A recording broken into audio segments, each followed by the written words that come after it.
bisa berjumpa kembali di kegiatan seminar sederhana pada siang hari ini dalam keadaan sehat walafiat. Bapak Ibu masih semangat ya? Masih. Sebelum kita memulai pada inti, mari kita Bapak Ibu bernyanyi bersama ya Bu? Ya. Pasti sudah tahu semua di sini senang gitu. Saya kan dulu disuruh Pak PJ Bupati untuk selalu senang dimanapun kita berada ya Bapak Ibu. Monggo berdiri Bapak Ibu semuanya. Sambil tepuk ya. 1, 2, mulai. Di sini senang, di sana senang, di mana-mana hatiku senang. Di sini senang, di sana senang, di mana-mana hatiku senang. Lambe-lambe, bingung goyang-goyang, kaki dihentak-hentak, putar badan. Sekali lagi, tangan lambe-lambe, bingung goyang-goyang, kaki dihentak-hentak, putar badan. Tepuk tangan Bapak Ibu. Terima kasih Bapak Ibu semuanya, masih semangat. Kemudian yang selanjutnya kita berdoa dulu nih Bapak Ibu, semoga nanti dalam kegiatan ini berjalan dengan lancar. Berdoa mulai. Berdoa selesai. Baik Bapak Ibu, sekarang saya akan menyampaikan materi yaitu mengenai konsep-konsep inti dalam modul budaya positif di lingkungan kelas. Yang pertama, kita akan menyampaikan mengenai pemikiran Ki Hajar Dewantara, yaitu di dalam kurikulum Merdeka saat ini kita itu mengacu pada pemikiran dari Bapak pendidikan kita, yaitu yang biasa disebut KHD yaitu Ki Hajar Dewantara. Menurut beliau, tujuan pendidikan itu adalah menuntun segala kodrat yang ada pada anak agar mereka itu mencapai kebahagiaan dan keselamatan setinggi-tingginya, baik sebagai manusia maupun sebagai anggota di masyarakat. KHD sendiri menjelaskan bahwa pendidikan hendaknya sesuai dengan kodrat alam dan kodrat zaman siswa, sehingga pendidikan tidak bersifat statis tetapi dinamis. Kita sebagai guru ini adalah disuruh untuk menuntun Bapak Ibu, tidak menuntut ya, tetapi menuntun. Nah, setiap anak itu memiliki kodratnya sendiri-sendiri, yaitu contohnya itu adalah bakat. Nah, bakat setiap anak itu kan sendiri-sendiri, kita tidak bisa menyamakan si anak A dengan anak B itu memiliki kemampuan yang berbeda-beda. Pastilah kedua anak itu kemampuannya berbeda. Nah, tugas kita adalah menuntunnya, bukan menuntut. Contoh saja misalkan yang menjadi momok dalam pelajaran itu mungkin saja matematika. Banyak sekali siswa-siswi kita itu yang mereka memang tidak bisa atau sulit untuk diucapkan. Nah, itu bagaimana cara kita agar mereka itu kita tidak memaksa mereka, tetapi kita tuntun. Kita tuntun laku anak dari sesuai kodrat alam dan zamannya. Contohnya seperti petani Bapak Ibu. Petani itu ketika menanam padi, pasti kan Bapak Ibu di sini yang kebanyakan juga petani itu kan kira-kira kalau menanam padi setelah ditanam kemudian diapakan Bapak Ibu? Ya dirabuk, kemudian disiangi rumputnya, kemudian diberi aliran air. Nah itu didoakan Bapak Ibu lah agar tumbuhnya menjadi subur, menjadi bagus. Nah seperti siswa-siswi kita juga kita beri kebaikan-kebaikan agar mereka nantinya ketika dewasa bisa bersaing di masyarakat, itu bisa menjadi bisa terjun ke dalam masyarakat. Nah, kemudian juga kodrat zamannya. Zaman dahulu dengan zaman sekarang pastilah berbeda. Tidak harus kita samakan pendidikan zaman dahulu dengan zaman sekarang. Kita sesuaikan dengan zaman sekarang ini bagaimana caranya. Tetapi tidak dengan meninggalkan budaya lokalnya ya Bapak Ibu. Budaya lokal yang ada di daerah kita pastilah harus tetap kita jaga agar tidak hilang.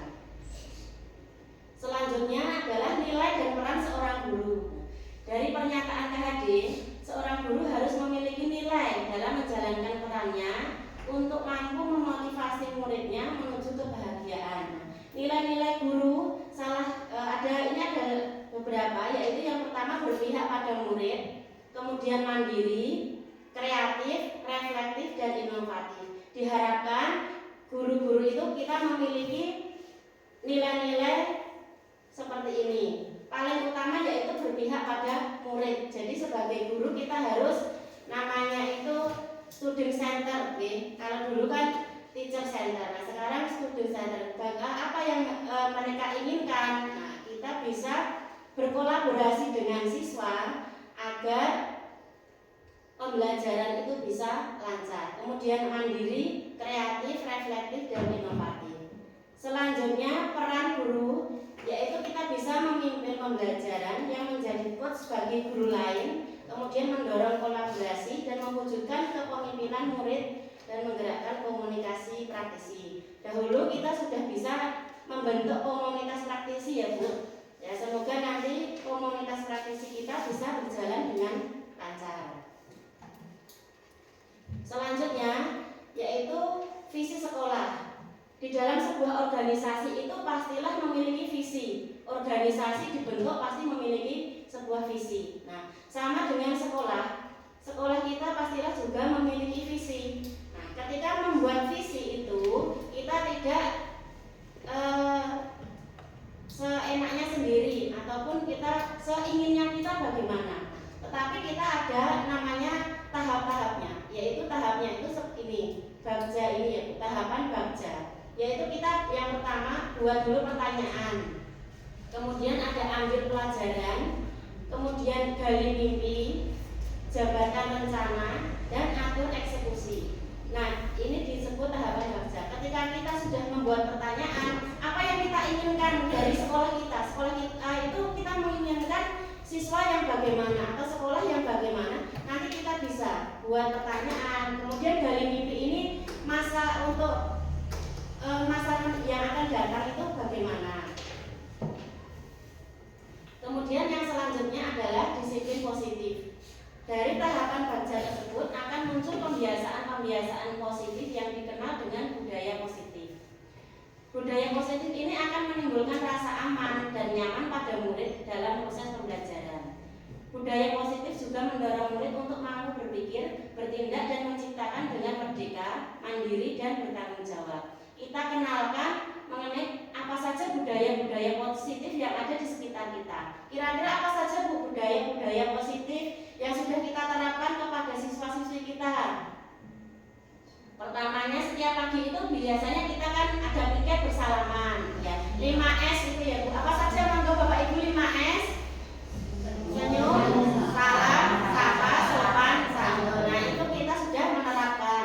Kemudian di hari Kamis yang pertama kita laksanakan kemarin itu ya Bu, 1 hari kita berbahasa Jawa benar. Nah, itu sangat mengapresiasi sekali, terutama di kelas atas itu mau saling membantu. Yang tidak tahu itu bertanya, ini bahasa Jawanya apa? Bahasa Jawanya apa? Itu bisa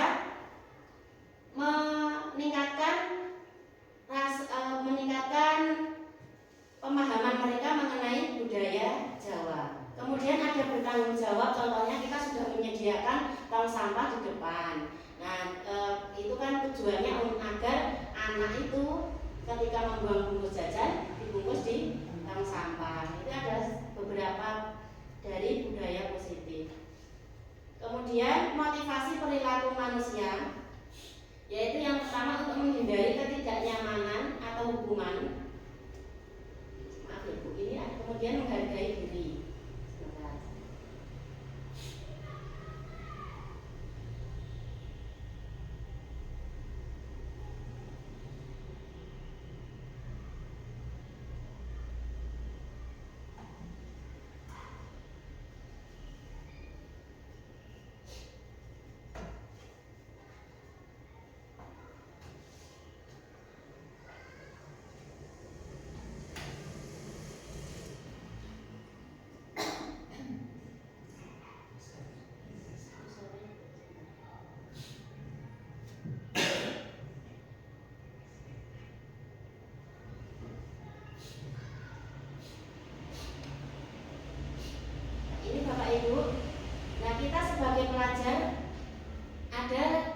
sebagai pendidik itu ada motivasi, hukuman, dan penghargaan dan restitusi.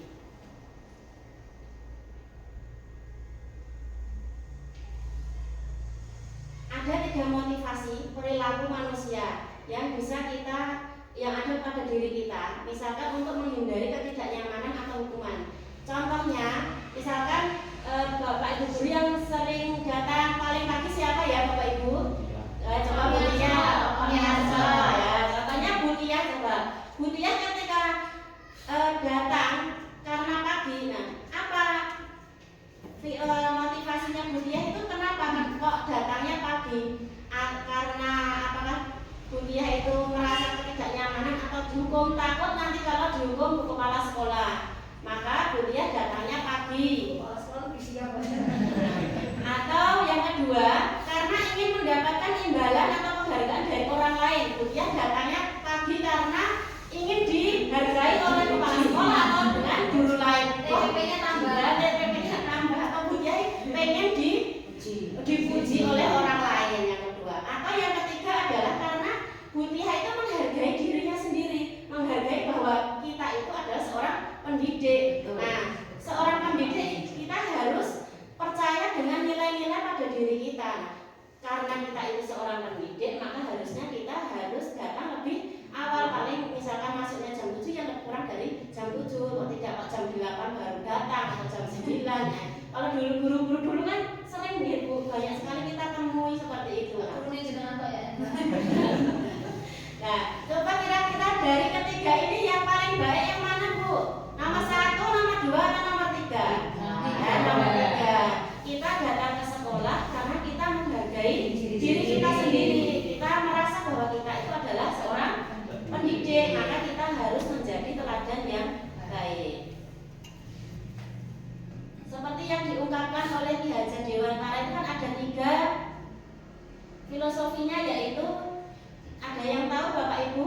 Engarso Sutulodo, Engadyo Mangunkarso, dan Tuturi Hadayani. Yang pertama itu kan kita Engarso Sutulodo adalah menjadi teladan yang baik bagi diri kita, bagi rekan kita, dan juga bagi siswa-siswa kita, agar ditiru. Kalau gurunya saja menjadi teladan yang baik, insya Allah nanti muridnya juga meniru kita. Yang selanjutnya adalah kebutuhan dasar manusia. Kebutuhan dasar manusia ada 5. Yang pertama bertahan hidup, kedua kasih sayang dan rasa diterima, kemudian ada penguasaan, kebebasan, dan kesenangan. Nah, setiap hari kita melakukan 5 ini. Kira-kira kalau kebutuhan kita itu terpenuhi, apa yang kita rasakan Bapak Ibu? Senang tidak kalau kebutuhan kita terpenuhi? Senang. Senang, bahagia, pasti seperti itu. Sudah melaksanakan ini Bapak Ibu. Ada bertahan hidup, kesenangan, penguasaan, kasih sayang, dan rasa diterima. Atau yang selanjutnya adalah kebebasan. Nah, guru juga memiliki rasa 5 kebutuhan dasar ini. Pastilah murid juga memiliki 5 kebutuhan dasar ini Bapak Ibu. Maka kita sebagai pendidik harus tahu setiap anak itu, terutama di anak di kelasnya, memiliki sudah terpenuhi belum kebutuhannya ini di rumah. Biasanya kalau belum terpenuhi, nanti di sekolahan itu mereka akan ada yang marah, ada yang ngambek. Nah itu kita cari tahu dulu Bu. Misalkan ada anak yang bertengkar, itu kita panggil, kemudian kita tanya kira-kira apa yang mereka butuhkan atau mereka lakukan, kenapa kok bisa berbuat seperti itu. Yang pertama ada rasa bertahan hidup. Bertahan hidup ini contohnya Bapak Ibu memiliki contohnya Doni. Doni ketika ditanya Bu Ambar, karena ia lapar dan orang tuanya tidak membawakan bekal makan siang, maka kebutuhan dasar yang sedang dipenuhi oleh Doni adalah bertahan hidup. Mungkin ketika di kelas ada anak yang makan pagi ke pelajaran, nah kita tidak boleh langsung menghukum atau memarahinya. Kita tanya dulu, mungkin saja tadi pagi ketika di rumah belum sarapan, belum dimasakkan ibunya begitu. Kemudian yang selanjutnya, yang kedua adalah kebutuhan kasih sayang. Kasih sayang ini contohnya ketika mereka belajar karena suka pada guru. Nah, alhamdulillah senangnya lagi kalau guru-guru di sekolah kita ini baik-baik, ramah-ramah, ya Bu, sehingga anak-anak itu senang belajar dengan kita. Maka rasa kasih sayang ini juga.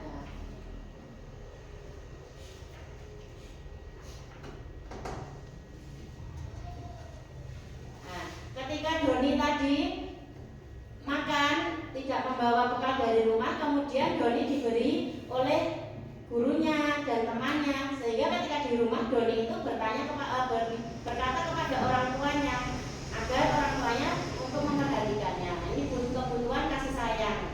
Kemudian penguasaan. Doni lagi ya Bapak Ibu. Doni merasa hebat karena temannya jadi takut dengan dia dan menuruti keinginannya. Maka sebetulnya Doni sedang berusaha memenuhi kekuasaan. Mungkin ada salah satu dua dari di sekolah kita yang dari badannya besar, sehingga teman-temannya takut. Disuruh apapun manut, ya mengikuti. Nah, itu dia sedang memenuhi kebutuhannya kekuasaan. Selanjutnya kebebasan. Contohnya adalah Doni merasa bosan dengan bekal makanan yang dibawakan ibunya, karena ibunya selalu membawa bekal yang sama.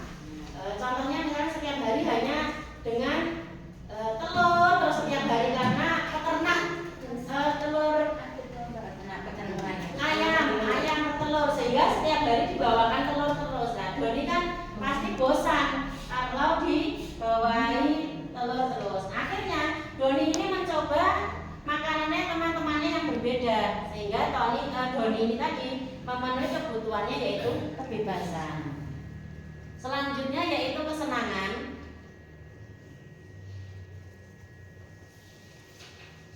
Anak-anak dengan kebutuhan dasar kesenangan ini biasanya menikmati apa yang dia inginkan. Suka bermain, mengoleksi barang, bergurau, melucu, dan juga menggemaskan. Doni biasanya iseng-iseng saja menikmati ekspresi wajahnya yang kesal karena diambil makanannya.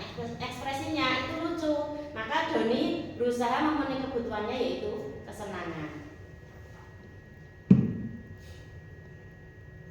Selanjutnya Bapak Ibu, yaitu ada posisi kontrol. Nah, posisi kontrol ini juga ada 5. Yang pertama adalah posisi penghukum, pembuat rasa bersalah, kemudian teman, yang keempat pemantau, dan yang kelima adalah manajer. Nanti Bapak Ibu silahkan dipilih kira-kira dari 5 posisi kontrol ini yang baik yang harus kita lakukan sebagai guru yang mana. Nah, ini posisi kontrol ini adalah ketika siswa kita itu melakukan kesalahan.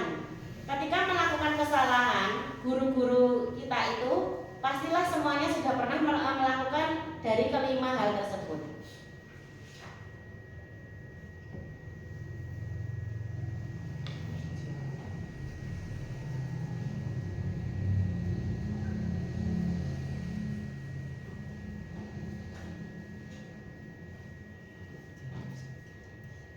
Nah, ini Bapak Ibu, yang pertama adalah di posisi penghukum. Guru di posisi penghukum ini biasanya ada yang menggunakan hukuman fisik, bisa menggunakan hukuman maupun verbal. Kalau zaman sekarang sudah tidak ada lagi ya hukuman fisik ya. Kalau dulu pada saat Bapak Ibu guru sekolah pastilah masih biasanya di pukul garis, kemudian dilempar, bagus sekali. Apalagi Bu mungkin yang penghapus. Nah ya, tapi kalau sekarang kan dijewer ya. Tapi sekarang kan tidak. Tetapi ada, misalkan dengan ucapan. Contohnya seperti ini Bu. Patuhi aturan saya. Awas kamu nanti kalau melakukan rame lagi. Kamu ini kemudian lagi. Kamu ini selalu saja salah. Selalu. Pasti kamu kalau mengerjakan yang terakhir. Pasti ini. Nah, itu adalah tipe guru yang menghukum Bapak Ibu. Nah ini. Kemudian yang kedua adalah membuat merasa bersalah. Kita menggunakan kata-kata yang seolah-olah murid itu nanti merasa bersalah. Contohnya ini Bu, Ibu berapa kali Bapak harus memberitahu kamu ya? Ini lebih halus daripada yang penghukum tadi ya Bapak Ibu. Tapi nggih rada agak asing nggih. Gimana coba kalau orang tua kamu tahu kamu berbuat seperti ini nanti bagaimana? Nah, ini adalah pembuat rasa bersalah. Ini posisi ini tidak akan menyakiti murid, namun tetap berupaya mengontrol murid selalu persuasi. Kalau yang menghukum tadi Bapak Ibu bisa menjadi anak itu bisa marah dalam hati meskipun dia diam, tapi tetap hatinya marah, sedih, malu, pasti seperti itu. Dongeng. Kemudian yang ketiga adalah sebagai teman. Berarti menganggap murid kita itu sebagai teman dalam hal menasehati. Contohnya ini, ayo bantulah demi Bapak ya, nah, kamu kerjakan. Demi Pak Guru, demi Bu Guru, kamu harus mengerjakan. Kemudian ayo ingat tidak bantuan Bapak selama ini. Kemudian ya sudah kali ini tidak apa-apa, nanti Ibu bantu bereskan. Ini kan seperti teman ya, kayak temannya sendiri. Selanjutnya pemantau. Pemantau ini seperti mengawasi. Pada saat ini contohnya bagi seorang yang menjalankan posisi pemantau, contoh pertanyaannya itu peraturannya apa? Apa yang telah kamu lakukan? Kemudian tanya kepada anak yang bersalah tadi, sanksi atau konsekuensinya apa? Yang terakhir adalah manajer. Manajer ini adalah posisi di mana guru berbuat sesuatu bersama dengan murid, mempersilahkan murid mempertanggungjawabkan perilakunya, mendukung murid agar dapat menemukan solusi atau permasalahannya sendiri. Contohnya, kita menasihati anak itu secara individu, jadi tidak di tengah-tengah temannya agar mereka tidak malu. Kemudian anak itu diberikan dulu rasa aman, nyamannya, ditenangkan dulu hatinya. Setelah itu guru mengajak muridnya tadi untuk mempertanggungjawabkan perilakunya dan menemukan solusi bersama. Bagaimana solusi dari permasalahannya tersebut? Contohnya begini. Nah, jika apa yang kita yakini ini berhubungan dengan keyakinan kelas, kemudian kamu tadi sudah bersalah, misalkan memecahkan kaca misalkan ya Bapak Ibu, jadi tidak langsung dimarahi. Tim manajer ini guru menanyakan dulu kepada anak, kemudian mengajak anak mencari solusi bersama. Setelah mencari solusi, anak tersebut kemudian melakukan solusi tersebut. Nah, dari kelima ini, kira-kira yang mana ya Bu? Kira-kira yang nomor berapa?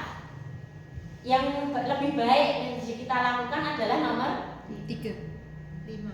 Ya benar, nomor 5 Bapak Ibu. Anak sebagai manajer, yaitu anak diajari untuk menemukan solusinya, kemudian juga untuk bertanggung jawab. Selanjutnya Bapak Ibu adalah keyakinan kelas. Keyakinan kelas atau kesepakatan kelas ini kita buat di kelas masing-masing. Biasanya sebelum pembelajaran mulai, kita membuat keyakinan kelas dulu bersama dengan siswa. Keyakinan kelas dengan peraturan itu kira-kira sama atau beda Bapak Ibu? Beda ya.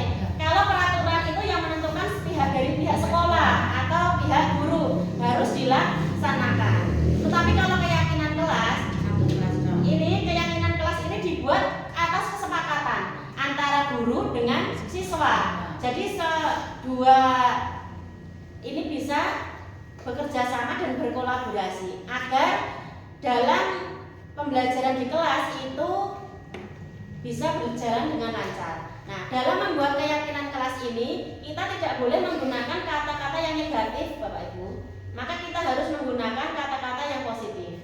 Di sini saya memberikan contoh, ada 5. Nah, ada 5. Misalkan ini, tidak datang tepat waktu, bisa ya. Kemudian yang kedua, tidak boleh menyontek. Nah, ketika membuat keyakinan kelas itu, kita tidak boleh menggunakan kata yang tidak boleh, Bu. Maka ini harus kita ubah. harus menggunakan kata yang Tidak boleh. ada kata yang tidak boleh. Kita ubah buka kalimatnya ini tidak boleh menyontek. Berarti bagaimana Bu?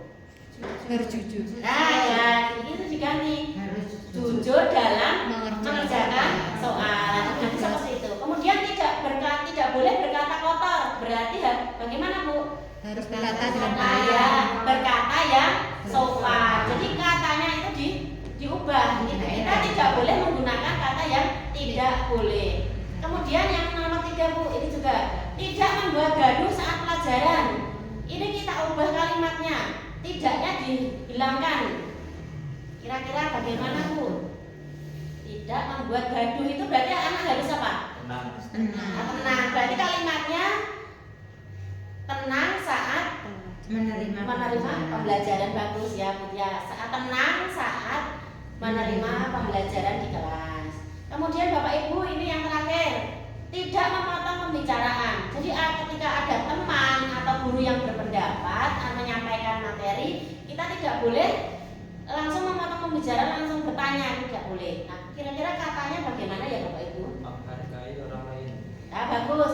Menghargai orang lain yang sedang berbicara. Itu jadi ganti. Jadi nanti Bapak Ibu setelah ini nanti kita membuat keyakinan kelas di kelasnya kita masing-masing. Silakan berkolaborasi dengan siswanya dengan tidak menggunakan kata tidak boleh. Ya, jadi nanti katanya itu diganti dengan kalimat yang positif. Contohnya yang ini Bu, datang tepat waktu. Nah, ini. Kemudian menjaga kebersihan kelas. Misalkan ini kalau tidak boleh kan tidak boleh membuang sampah. Nah itu berarti kan harus membuang sampah di tong sampah. Seperti itu. Paham ya Bapak Ibu ya? Iya. Kemudian tinggal sedikit Bapak Ibu.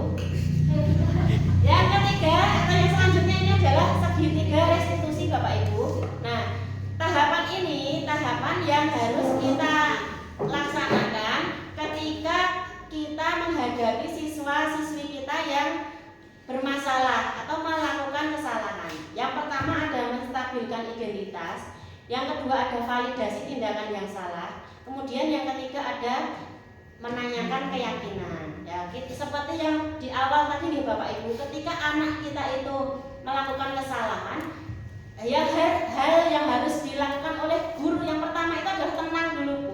Jangan ikut emosi. Biasanya kita pasti langsung memarahi. Nah, dengan tahapan ini nanti kita bisa melakukan hal-hal yang lebih memanusiakan manusia. Jadi sistem kita itu adalah among, Ibu, tidak angon. Nah, kalau angon itu kan mengangon hewan. Nah, kita tidak boleh menyamakan siswa-siswi kita seperti kita angon hewan ya. Tapi sistem kita adalah among, yaitu memanusiakan manusia, kemudian menuntun laku mereka dengan kegiatan-kegiatan yang baik. Segitiga restitusi ini sebentar contohnya ada. Nah ini Bapak Ibu segitiga restitusi. Yang pertama adalah menstabilkan identitas.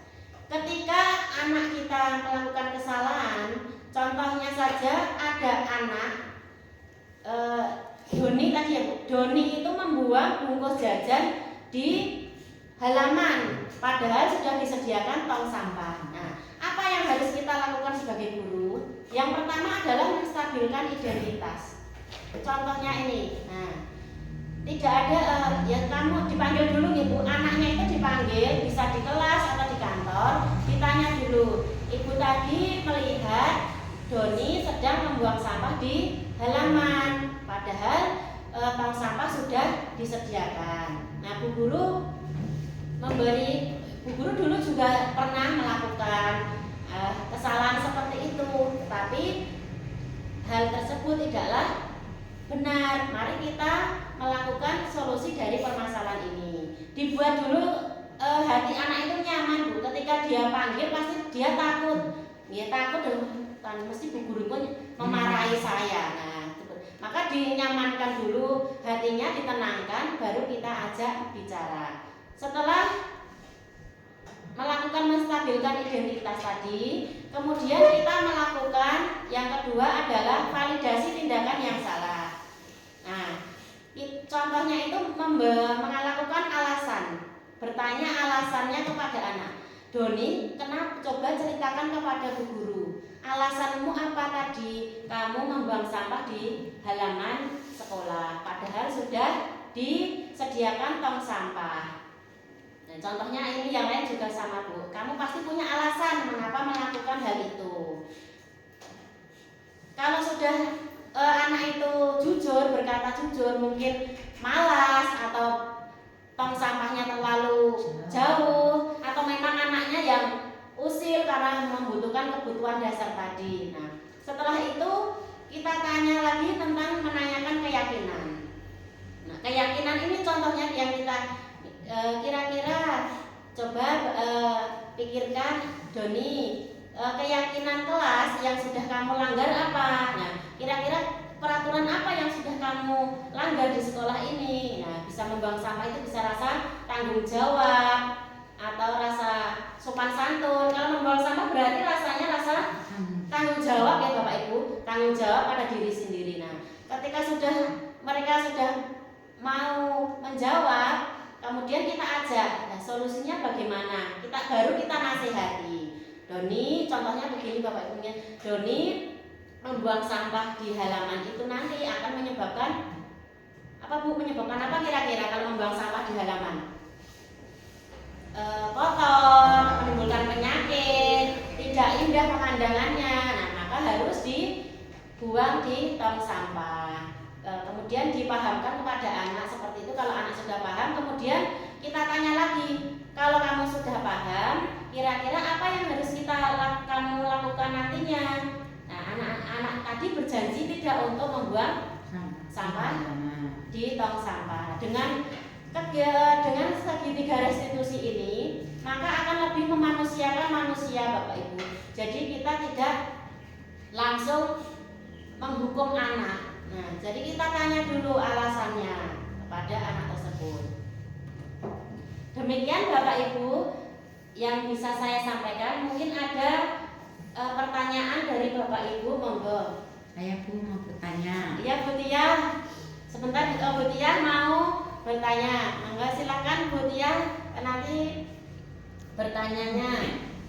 Bolehkah guru menghukum siswa waktu siswa itu melakukan kesalahan?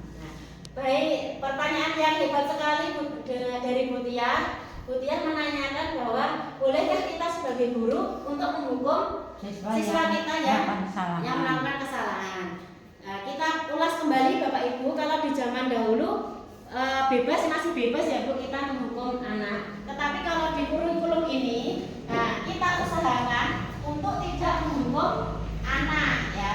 Tetapi kita ajak mereka untuk melakukan kesepakatan dan melakukan lagi tadi, yaitu segitiga restitusi. Kalau kita langsung menghukum anak itu nanti akan bisa marah, bisa balas dendam, kemudian juga mungkin bisa malu. Terutama kalau kita hukum di depan teman-temannya, pasti yang walaupun dia diam, tetapi juga dalam hatinya pasti entah itu marah, entah itu malu, entah itu mau balas dendam dengan gurunya atau nanti dilampiaskan kepada teman-temannya, pasti itu akan ada.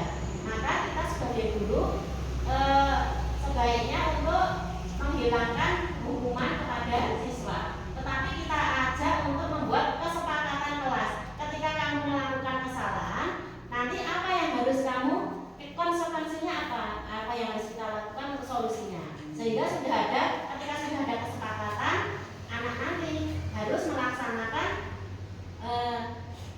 hal yang sudah menjadi tanggung jawabnya. Begitu Ibu, ya. Yang lain Bapak Ibu. Kalau tidak ada, kita cukupkan sekian Bapak Ibu seminar sederhana pada siang hari ini. Terima kasih atas kehadiran Bapak Ibu semuanya. Semoga ilmu yang diberikan ini nanti kita bisa tularkan kepada teman-teman kita, kemudian kita aplikasikan kepada siswa-siswi kita, sehingga visi yang menjadi pokok di sekolah kita nanti bisa terwujud. Itu Bapak Ibu, terima kasih. Saya tutupan. Assalamualaikum.